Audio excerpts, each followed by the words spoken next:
buenos días a todos, sean bienvenidos una vez más a esta Esquina Médica, un espacio donde ustedes y yo nos reunimos cada semana para juntos tratar temas de la medicina. Yo soy la doctora Neidy Espino Bernal y hoy estaremos tratando un tema que demuestra que no porque seas pequeño significa que no puedas hacer grandes cosas.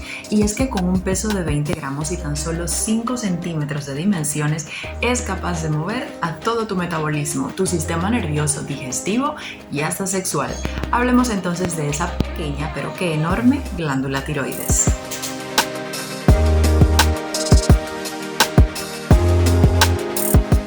Comencemos el programa hablando sobre qué es la glándula tiroides.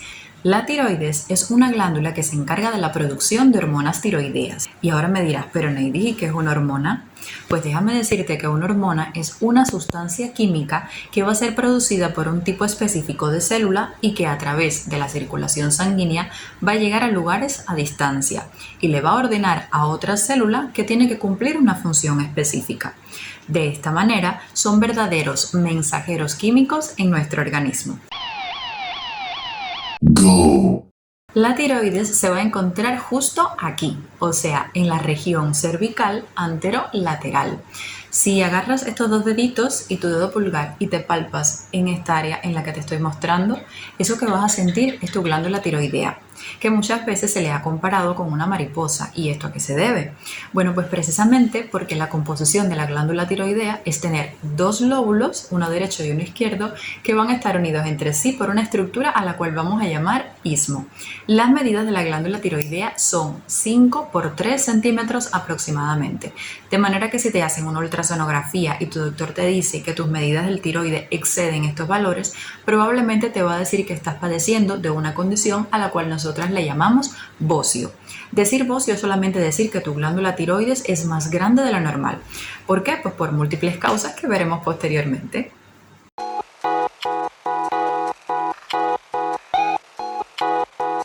¿Te has preguntado alguna vez qué hay dentro de nuestra glándula tiroides? Bueno, déjame decirte que nosotros tenemos una gran cantidad de folículos tiroideos, que es reconocido como la unidad anatomofuncional de la glándula tiroides. ¿Qué significa esto? Que esos folículos van a constituir como pequeñas fábricas, son mini fábricas que se encargan de producir hormonas tiroideas, que son la T4, la cual conocemos como tiroxina, y la T3, que es la reconocida como triiodo-tironina. En realidad, el 100% de la hormona T4 que tenemos en nuestro organismo va a ser producido aquí, en estos folículos tiroideos, y solo un 20% de la cantidad total que vamos a tener de T3 va a ser producido por estas estructuras. Si padeces de hipertiroidismo o de hipotiroidismo, presta mucha atención a lo que voy a explicarte ahora, porque todas las manifestaciones clínicas que tú estás teniendo dependerán directamente de si tu glándula tiroidea está funcionando de más o está funcionando de menos. Así que bueno, vamos a conversar ahora sobre cómo se producen las hormonas tiroideas. Bien, existe en medicina un eje que se llama el eje hipotálamo hipofisiario tiroideo, un eje donde ciertas hormonas que cada una de estas estructuras van a producir, van a inducir la estimulación de la glándula subsiguiente. Para que me entiendas, el hipotálamo a nivel del sistema nervioso central va a producir una hormona que se llama TRH. Esta función de esta hormona no va a ser más que estimular a la hipófisis para que la hipófisis produzca TSH, que al final es la hormona estimulante de la glándula tiroidea, esa que le va a decir a la tiroides: oye tiroides, es necesario que empieces a producir bastante T4 y bastante T3 porque el organismo lo está necesitando para otras funciones que yo tengo que hacer. Y esto es precisamente lo que pasa. La TSH va a ir directamente a las células de los folículos y va a estimular unos receptores a los que se une, y a partir de aquí comienza entonces la activación de la célula dentro de la glándula tiroides para que comience a producir esta T4 y esta T3. La célula tiroidea va a comenzar a buscar los diferentes componentes que necesita para producir la T3 y T4. Básicamente son dos: el yodo, que lo obtenemos a partir de la dieta, a través de los alimentos como los mariscos, las algas, algunos alimentos que obtenemos de suelo, y también vamos a utilizar un aminoácido no esencial al cual llamamos tirosina. Se unirán posteriormente el yodo y la tirosina y al final me va a dar como resultado la producción de la T4. La T4 también se convertirá en T3, pero en los tejidos periféricos, a nivel del hígado, a nivel del riñón y en otros órganos.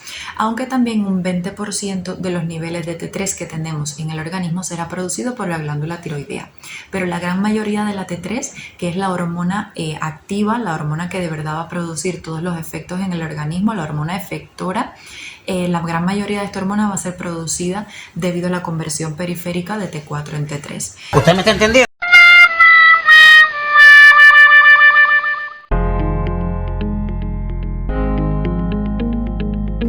Si por alguna razón, por algún tipo de proceso patológico, se interrumpen algunos de los puntos de esta cadena, lo que va a suceder es que mi glándula no va a producir hormonas y por ende voy a desarrollar un hipotiroidismo.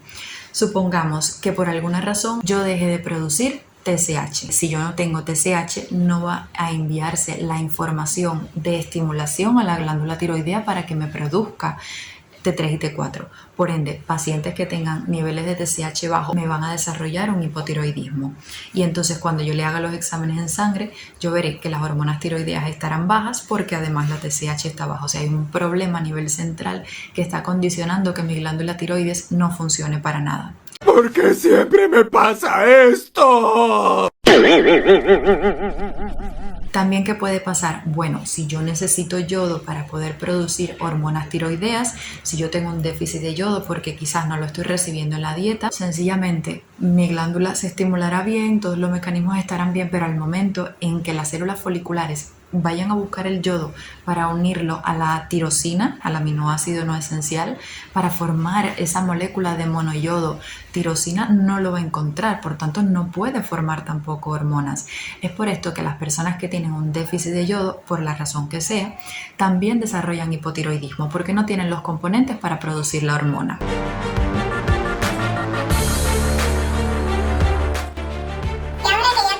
Cómo se producen las hormonas tiroideas, vamos a hablar de cuáles son las funciones que esta T3 y esta T4 van a tener en el organismo. Vamos a empezar con el sistema nervioso central. Déjame decirte que estas hormonas se encargan del crecimiento cerebral y de la maduración neuronal. Por ende, todos aquellos niños que en la vida intrauterina o en los primeros días de vida no fueron expuestos a la hormona tiroidea son niños que tienen un riesgo muy elevado de desarrollar una condición que se conoce como cretinismo. O sea, niños que van a tener retraso mental severo y permanente y además van a tener una restricción en su crecimiento. Afortunadamente, esto a día de hoy no sucede mucho debido a los programas que tenemos de atención materno-infantil. Por el contrario, personas con sobreestimulación de la glándula, o sea, los pacientes hipertiroideos, tendrán aceleradas las funciones cerebrales, pudiendo desarrollar ansiedad, irritabilidad e incluso psicosis. Otro de los sistemas que también se ve afectado por las hormonas tiroideas va a ser precisamente el soma o el sistema osteomioarticular. Y es que se ha observado que los niños que tienen hipertiroidismo van a tener un aumento en lo que es la velocidad del crecimiento de los huesos largos, porque esto es una de las funciones de estas hormonas. Ellas favorecen el crecimiento de huesos largos como el fémur, como la tibia, como el peroné, como el húmero. ¿Qué pasa? Que si el niño está hipertiroideo va a crecer mucho más rápido que la media de su grupo para su edad. Pero ¿qué es lo que pasa? Que también la hormona tiroidea, cuando está aumentada, va a inducir el cierre precoz de las epífisis distales. Las epífisis son las estructuras más lejanas de los huesos largos y en esa región se va a encontrar algo que conocemos como cartílago de crecimiento. Si este cartílago de crecimiento y esta epífisis se cierran antes de tiempo, lo que va a suceder es que el crecimiento se detiene. Por eso sí decimos que los niños hipertiroideos van a tener un crecimiento en una primera etapa mucho más acelerado, más exponencial que los niños de su misma edad, pero sin embargo la talla final va a ser menor que los niños de su edad, por esta misma razón, porque se cierra la epífisis mucho más temprano. Pero sin embargo los hipertiroideos sí que van a tener una talla un poco más alta que los niños que van a ser hipotiroideos. Aquí el crecimiento va a ser muy lento y el crecimiento en lo que es longitud también se va a ver extremadamente afectado. Por eso es importante que estos niños con estas patologías sean tratados lo antes posible y que se le haga un seguimiento regular para evitar que se afecte definitivamente su talla final. Otra de las funciones es que aumentan el metabolismo basal, el apetito, la velocidad de utilización de los alimentos, aumentan el consumo de la glucosa, la velocidad con que van a empezar a consumir la glucosa en sangre, aumentan también la secreción de la insulina, que al final va a ser la hormona que va a secretar las células beta del páncreas y que van a hacer posible de que toda la glucosa que llega a tu organismo pues la distribuya más rápido hacia los tejidos según las necesidades, o por el contrario la lleva hasta el hígado para que se deposite, se almacene allí y sea utilizado una vez que sea necesario por parte del organismo. Debido a estas características es que vamos a ver en pacientes hipertiroideos que son verdaderamente personas muy delgadas, y por el contrario, si tienes un hipotiroidismo, significa que tu metabolismo va a estar muy lento, que vas a utilizar muy lenta la glucosa, que vas a tener una insulinoresistencia, que vas a depositar grasa en los tejidos. Por eso es que estas personas son obesas o son sobrepeso. El sistema cardiovascular es otro de los sistemas que se va a ver muy afectado por las hormonas tiroideas. Se produce una vasodilatación, o sea, los vasos sanguíneos de los pacientes se abren y se van a llenar de mucha más sangre que la que usualmente pudiese haber. En un principio es que el corazón le va a aumentar la contractilidad, o sea, la fuerza con que el corazón se contrae va a aumentar también, que el corazón va a poder manejar todo este exceso de sangre que va a producir el hipertiroidismo. Si el paciente no se controla, al final el corazón va a claudicar, o sea, que el corazón se va a debilitar, se va como que a cansar debido a ese exceso de trabajo que ha tenido que hacer por la estimulación continua de las hormonas tiroideas, y los pacientes desarrollan una condición que conocemos como insuficiencia cardíaca, que es la imposibilidad del corazón de poder bombear todo ese exceso de sangre que normalmente no debería estar ahí y que se ha producido debido a la dilatación de los vasos sanguíneos. Por otra parte, la presión arterial sistólica se va a ver aumentada y la diastólica se va a ver disminuida en 10 a 15 milímetros de mercurio. La presión arterial sistólica es la presión que cuando nos medimos la tensión arterial aparece acá arriba. La de arriba es la sistólica, la de abajo es la diastólica. Bueno, la que está aquí arriba va a aumentar 10-15 milímetros de mercurio y la que está abajo va a disminuir 10-15 milímetros de mercurio. Por ende, va a existir un aumento de la presión diferencial. La diferencia entre una y otra, si antes era así, 120/80, ahora va a ser así. Y que esa presión diferencial aumente no es bueno, desafortunadamente, porque se comporta como un factor de riesgo independiente para que aparezca una cardiopatía isquémica. O sea, que puede ser que debido a este comportamiento, pues desafortunadamente desarrolles un infarto del miocardio. No le haces caso al médico. Bueno, el sistema respiratorio es otro de los sistemas que no escapa definitivamente a la acción de las hormonas tiroideas, debido a que las hormonas tiroideas aumentan el consumo de oxígeno por todas las células del organismo, porque va a estar aumentado el metabolismo.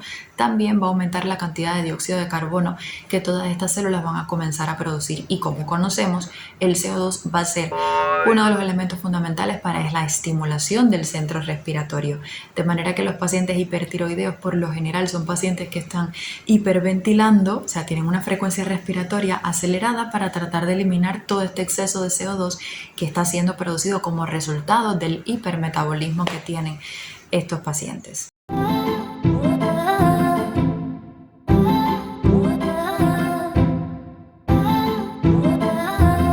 Tema sueño. Bueno, lo que sucede con el sueño en un paciente que tiene hipertiroidismo es verdaderamente paradójico. ¿Por qué? Porque estos pacientes, debido a ese estado hipermetabólico, van a sentir fatiga, se van a sentir cansados. Pero sin embargo, en el momento en el que van a dormir, tienen insomnio, no lo pueden lograr. ¿Y por qué no lo logran? Porque las hormonas tiroideas producen una hiperestimulación cerebral, y por esa es la razón de que ellos, a pesar de que están cansados, a pesar de que tienen sueño, no consiguen quedarse dormidos y tienen síntomas como el insomnio. Caso contrario, el paciente hipotiroideo, el que no tiene hormonas tiroideas, lo que sucede es que se pasan alrededor de 12-14 horas durmiendo. En la esfera sexual, bueno, vamos a dividirlo aquí en efectos en el hombre y en efectos en las mujeres. Comenzamos por las mujeres. Bien, cuando hay lo mismo un hiper que un hipotiroidismo, lo básico van a ser las alteraciones menstruales. Se podrá producir, ¿qué cosa? Una oligomenorrea, se podrá producir una amenorrea, o caso contrario, una polimenorrea, una menorragia, que sería tener menstruaciones muy abundantes. O sea, no existe un patrón realmente definido de que si eres hipertiroidea te va a pasar esto, o si eres hipotiroidea, te va a dar, por ejemplo, una oligomenorrea. En realidad se ha observado que ambos tipos de pacientes pueden presentar ambos tipos de desórdenes. Lo mismo, aumentar la cantidad del periodo menstrual en cuanto a frecuencia y a cantidad, que lo contrario, disminuirlo o tener una menorrea, que es no tener absolutamente ningún periodo menstrual. También se ha observado que, sobre todo con las pacientes que tienen hipotiroidismo, pues ellas tienen disminución de la libido muy marcada. En el caso de los hombres, bueno, en el caso de los hombres, los hipotiroideos tienen disminución de la libido, o sea, su apetito sexual disminuye muchísimo. Y entonces me dirás, bueno, si cuando no tengo hormona tengo disminuida la libido, pues entonces cuando tengo mucha hormona tendré mucha libido. Pues no, se ha demostrado que en verdad lo que sucede es que puede desarrollarse impotencia sexual. Así que definitivamente es preciso que para que tengas una buena actividad sexual, pues tengas un buen control metabólico y un buen control de las hormonas tiroideas. Te diré un buen ritual. Bueno, como ves, las hormonas tiroideas realmente tienen funciones en prácticamente todo el organismo. Es por eso que es de vital importancia mantener el control en el caso de que seas un paciente lo mismo hiper que hipotiroidea. Así que bueno, yo me despido, les mando un beso, un abrazo. Nada, cuídense muchísimo y por supuesto que nos vamos a ver muy pronto, Dios mediante. Chao. Goodbye.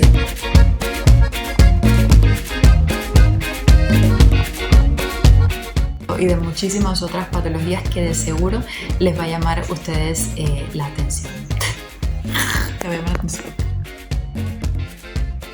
Muchísimos folículos tiroideos que en medicina